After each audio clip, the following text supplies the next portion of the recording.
Good morning to you all, my dear students. Students, before starting today's session, I want to tell you that in the previous class we have discussed about catalysis, but now I came to know that this catalysis is actually not in your syllabus for this year. These portions are omitted. So today I am going to start with another topic, that is colloids. So let's start colloids. To explain colloids, here first I will give you one example. Already we have discussed these colloids and we people are already introduced about the colloids. These all things we studied in class 9th, I think, or 11th. But here I am going to tell you in the explanation or detail study of these we are going to do now. Like colloids, to explain this, first I will give you one example. Like if we are dissolving NaCl, that is common salt, into water, then what happen here? This common salt can easily be dissolved in the water, and here it could be very difficult to see the particles of solute with a naked eye. But when we are dissolving this NaCl into benzene, then what happen here? This NaCl do not dissolve in benzene and it forms colloid. So here colloid, because of this only, because of this observation, we can say that colloid, it is actually not any substance, it is actually the state of a substance. That's why here we are calling it as colloidal state. Okay, if any of the substance is dissolved in any of the solvent, then it form crystalloid. But here, because this NaCl is soluble only in water, but NaCl is not soluble in benzene, that's why here they are going to form colloids. Okay, here we can take many more example. Like we know that we have different solvent, but water is called to be as the universal solvent, and it has the ability to dissolve almost all type of thing. So when it dissolve any of the substance, and the means the solute mixed with the solvent very completely, then it form a homogeneous mixture or homogeneous solution. So this type of homogeneous solution is called to be as true solution. So on the basis of this mixture, on the basis of this type of combination in which the solute and solvent mix with each other very completely, very uniformly, or on the basis of the size of the particle for the solute, we are categorizing the solution into three types, that is called to be as true solution, suspension, and colloidal solution. So first I will tell you about the true solution. So true solution, it is a type of solution in which solute and solvent mix with each other very completely, very uniformly, and we cannot see or we cannot separate it by any physical mean. That is called to be as true solution. But if we are talking about the colloidal solution, so colloidal solution, it is a type of solution in which solute do not mix with the solvent completely. That's why it simply floats over the solvent. Okay, next we have suspension. Suspension, it is also a type of solution in which the solute and solvent do not mix with each other completely, means they are partially soluble with one another, and here it just because of the bigger size of the particles of the solute in case of suspension, here it settle down at the bottom. And this type of solution is heterogeneous solution, heterogeneous mixture, because they do not mix with each other completely, and here the size of the particles is bigger as compared to the true solution. So that's why it is called to be a suspension. So on the basis of the size of the particle, here solution are categorizing into three type, that is true solution, colloidal solution, and suspension. So let's discuss about the difference between these true solution, suspension, and colloidal solution. See, first on the basis of the size of particle we will be discussing that in case of true solution, here the size of the particle is very small, that is smaller than 1 nanometer. That's why it could be very difficult to observe the particles which is dissolved into the solvent. So with a naked eye. So here the size of the particle is very small in case of true solution. Next we have colloidal solution. Here for the colloidal solution, the size of the particle in between the true solution and the suspension. Okay, that's why like true solution, here the size of the particle in case of true solution it is less than 1 nanometer, but in case of suspension it is more than 100 nanometer. So here for the colloidal solution it is in between 1 nanometer to 100 nanometer. That is the size of the particle in case of colloidal solution. But suspension, here as already we have discussed that the size of particle is bigger as compared to the true solution and the colloidal solution. So here the size of the particle is bigger than 100 nanometer. Next is the visibility. Like already we have discussed that because the size of the particle is very small in case of the true solution, that's why we cannot see this particles with our naked eye. Even under the common microscope also we cannot see the size of the particle. To see this particle we have to use some powerful microscope. Next, for the colloidal solution, here the solute particles are invisible to the naked eye, but their scattering effect can be viewed with the help of a microscope. Here in case of colloidal solution also we cannot see the particles, the size of the particle or solute particle, because we know that this colloidal solution has some of the property, they follow the some of the property of true solution and some of the property of suspension. So here the size of the particle cannot be seen with the naked eye, but here some property of this one can be seen under the microscope, that is scattering of light.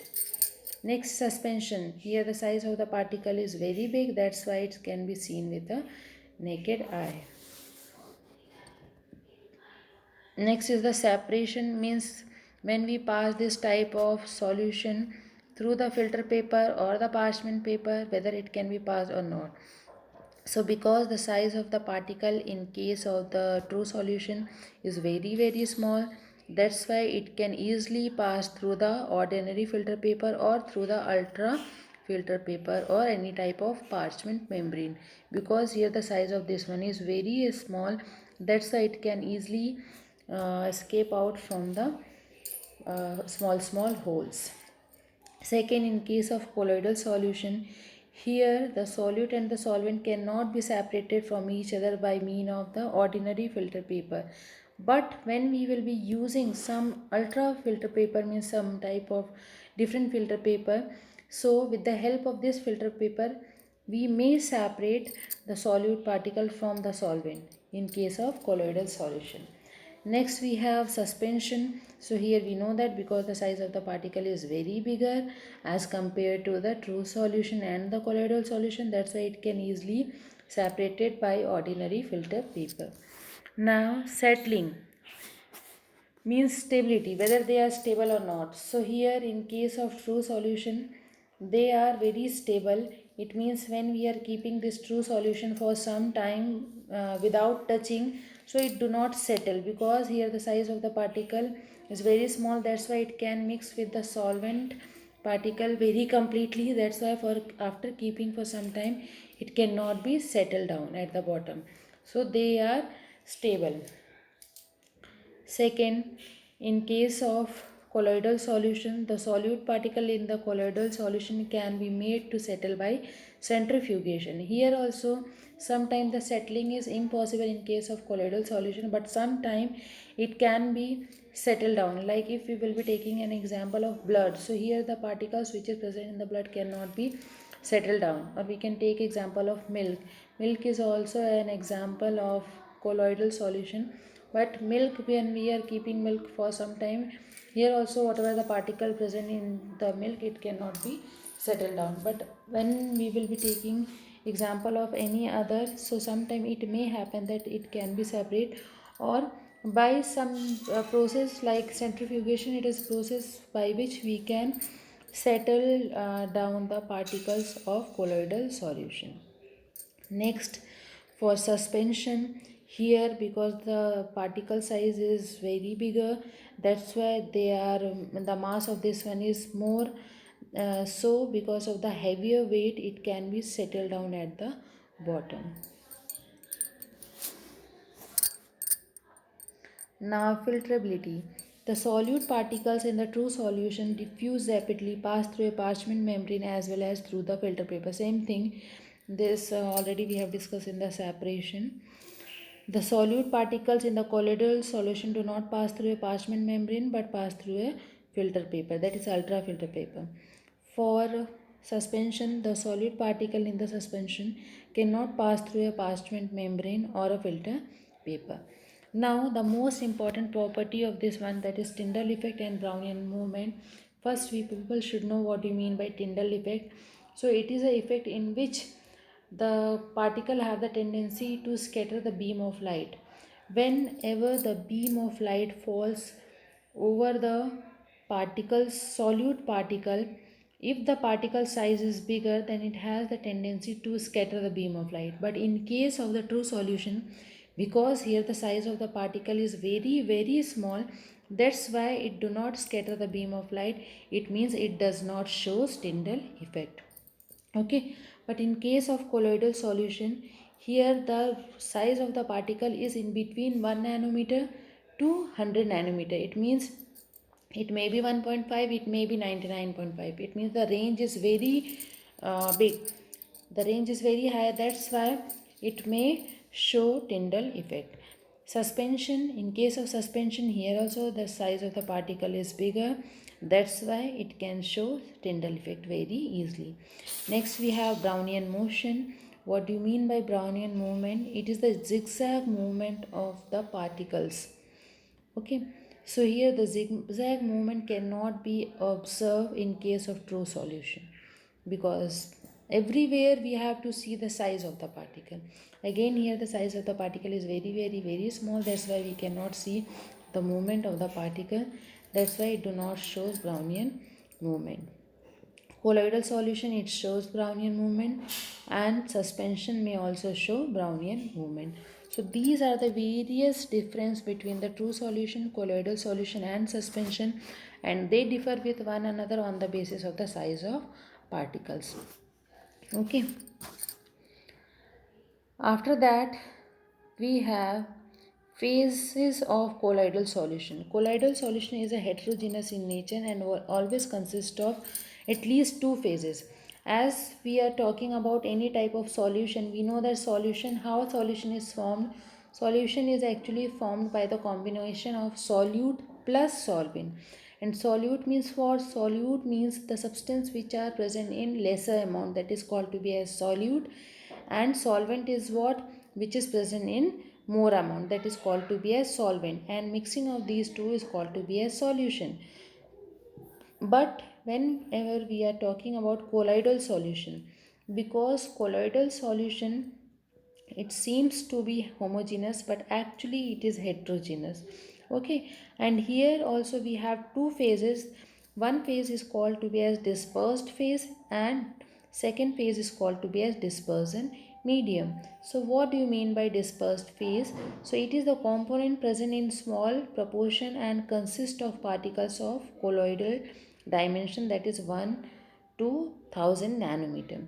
Means solute that we are talking about in case of solution, solute is what? The one which is present in the less amount. Same dispersed phase.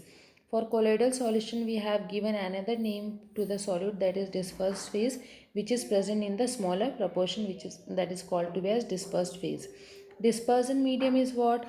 The medium in which colloidal particles are dispersed is called dispersion medium.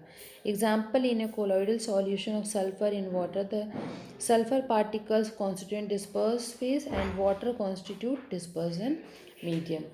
It means that solute dissolve into the solvent. So here solvent is what? That is dispersion medium. Okay. Same thing here we are having, only the name of this one is different from that of solute and solvent.